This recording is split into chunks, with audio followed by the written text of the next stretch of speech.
नमस्कार दोस्तों, जय हिंद, जय भारत। आयुर्वेद अमृताना में मैं डॉक्टर विशाल शिवरे आप सभी का सदैव स्वागत करता हूं। दोस्तों, आज मैं आपको वंग भस्म के विषय में बताऊंगा कि वंग भस्म की फार्माकोलॉजी क्या है, किस किस रोगों में उसको देते हैं, कौन कौन सी कंपनियां उसको बनाती हैं। तो शुरू करते हैं वंग भस्म। दोस्तों, वंग भस्म जो है स्टेनम को कहते हैं। स्टेनम हल्का सा आपको हल्का सा स्वर्ण जैसा दिखता है, स्वर्ण से थोड़ा हल्का टाइप का। और वंग भस्म की सबसे ज़्यादा जो एक प्रॉब्लम सबसे बड़ी ये है कि इस तरह से पारद जो होता है, पारद का जो तरल पर टाइप का दिखता है, उसी टाइप से क्या जब वंग को गर्म करते हैं तब भी वो इस तरह का हो जाता है। बिल्कुल वंग को आप देखिए, स्टेनम को डालेंगे अग्नि में तो बिल्कुल पारद जैसा दिखेगा आपको, लेकिन पारद नहीं है वो। और कई लोग मिलावट भी करते हैं वंग की पारद में, ताकि पारद का जो बेचते मार्केट में जो ख़राब तरह का जो पारद मिलता है, जो मार्केट में मिलता है, इस तरह से जो पारद की सप्लाई होती है उसमें इस तरह का किया जाता है। तो ये एक अलग मैटर है। दोस्तों, वंग भस्म जो है इसका रेफरेंस हम रस तरंगिणी से लेते हैं। कई कंपनी रस तार संग्रह से भी लेती हैं और आपकी आयुर्वेद सार संग्रह से भी लेती हैं। तो ये अलग अलग कंपनी का अपना अपना अलग रूल है किस तरह से वंग भस्म को प्रयोग कर रहे हैं। तो यहाँ मैं रंग तरंगिणी के अनुसार पहले आपको बताता हूँ। तो रस तरंगिणी में कुछ घटक द्रव हैं इसके पहले। तो घटक द्रव देखिए, घटक द्रव दिए हुए हैं डिस्प्ले पर। देखिए, वंग भस्म के शोधित वंग, शोधित पारद, शोधित हड़ताल एवं कुलथ क्वाथ के साथ इसको तैयार करते हैं और पारद मारित पद्धति से बनाया जाता है। भस्म अमृतीकरण संस्कार से अधिक गुणवान एवं पूर्णतः सुरक्षित है। तो ये कोटेशन दिया हुआ है। ये एक्चुअली जब रसशास्त्र आप पढ़ेंगे तो समझ में आएगा कि अमृतीकरण क्या होता है। इसके विषय में मैं कभी वीडियो बना दूंगा। बेसिकली आप ये समझिए कि वंग भस्म इस पद्धति से बनाया गया है। शोधित पारद और शोधित हड़ताल के से ही ये वंग भस्म तैयार किया गया है। इससे पे शुद्ध होता है। वंग भस्म का शोधन ही मैंने अपने एक चैनल में वीडियो में बताया हुआ है। तो अब इसके बारे में आप और पढ़ें। लिखता है, वंग भक्ष्यवती नरस्य च भविंद्र वे अपि शुक्र छयसा। वर्णन, इस वर्णन के द्वारा उल्लेखित यह भस्म शुक्र स्थान एवं शुक्र धातु के बल लिखकर पर कार्य करता है। शुक्र स्तंभक है, यानी शुक्र के स्तंभन को करता है, शुक्र के स्तंभन है और होने से शुक्र स्लन एवं विकारों में उपयुक्त है। यह उत्तम वृश्य है, वृश्य मतलब शुक्रवर्धक।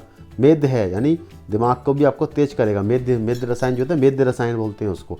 रसायन एवं क्लेद नाशक गुण से अपाचित क्लेद की मात्रा कम कर कुष्ठ, प्रमेह, उपदंश आदि में उपयुक्त होता है। यानी आपके शारीरिक जो त्वचा पे भी काम कर रहा है, ये प्रमेह पे भी काम कर रहा है। और भी पढ़ते हैं इसके विषय में। अगर वंग भस्म की फार्माकोलॉजी देखेंगे तो ये डायूरेटिक है, यूरिनरी, एंटीसेप्टिक, एक्सपेक्टोएंट एंड टॉनिक है, sedative and anti microbial together. यानी आपका ये माइक्रोबियल मतलब इसका मतलब ये है कि त्वचा पे भी प्रॉपर तरीके से काम कर रही है। इसका मतलब सीधा अच्छा में ये है। इसके अगर रोगों में देखें तो यूरिनरी ट्रैक्ट डिसीज़ में फ्रिक्वेंट यूरिनेशन, जो बहुत ज़्यादा यूरिनेशन आता है, बहुत ज़्यादा बाथरूम जाते हैं, उन लोगों के लिए। Burning urination is the improves in the stamina and validity. मतलब आपके शुक्र, जैसे बताया, शुक्र छह पे भी काम कर रही है, आपके स्टेमिना को बढ़ा रही है। और सबसे बड़ी चीज़ बर्निंग सेंसेशन यानी यूरिन ट्रैक्ट इन्फेक्शन पे भी ये काम कर रहा है। तो वंग भस्म कितना इम्पॉर्टेंट है ये वंग भस्म। यानी सीधे से क्लैम्ब, मधुमेह, शुक्र क्षय, शीघ्र वीर पतन, इंद्रिय दौर्बल्य, गर्भाशय दौर्बल्य, बंधत्व और श्वेत पदर। श्वेत पदर मतलब होता है आपका ल्यूकेरिया। ल्यूकेरिया पे भी ये काम कर रहा है। क्लैम्ब, बंधत्व मतलब आपका जो स्त्री को प्रॉब्लम होती है बच्चे पैदा करने में, वहाँ पे भी ये काम करता है, क्योंकि पूरे गर्भाशय पे काम कर रहा है। तो जीर्ण त्वचा विकार, यानी त्वचा पे भी काम कर रहा है, क्योंकि मैंने बताया उपदंश वगैरह पे भी काम करता है, क्योंकि इसमें ऐसी प्रॉपर्टीज़ हैं वंग में। और उपदंश और दौर्बल्य, दौर्बल्य यानी कमजोरी में भी काम कर रहा है। ये कितने सारे काम ये वंग भस्म आपका अकेला कर रहा है। तो कितनी इंपॉर्टेंट मेडिसिन है ये। इसके बाद इसके अगर मात्रा अनुपान देखें, डोज देखें, तो ये से आपका 60 से 120 मिलीग्राम से या आप मॉर्निंग में, इवनिंग में ले सकते हैं इसको। और अगर देखा जाए 1 से 2 गोलियाँ आपसे 125 से 250 मिलीग्राम दिन में 2 बार शहद, मक्खन, गौघस से दुग्ध के साथ, गौदूध के साथ लें। अब जो आपको अवेलेबल हो जाए उसमें आप ले सकते हैं। ऐसा कोई इशू नहीं है कि आप गौदूध से ही लें। आप जिसके दूध से लेना चाहें, भैंस के या जो भी आप यूज़ करते हैं, कोई भी दूध से ले सकते हैं।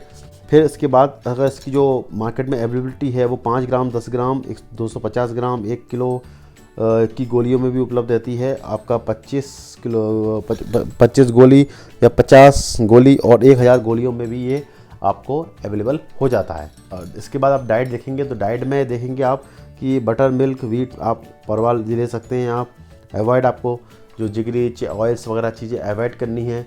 और सबसे बड़ी चीज़ जो मैं हमेशा बताता हूँ हर मेडिसिन में, एक बार फिजिशियन से या किसी डॉक्टर से परामर्श जरूर ले लें इसको लेने के पहले। कभी कभी वंग भस्म आपके हाइपरटेंशन पे भी काम करती है, तो ये भी एक इम्पॉर्टेंट तथ्य है। इसे वो फिजिशियन तय करेगा कि आपको कौन सा वंग भस्म देना है।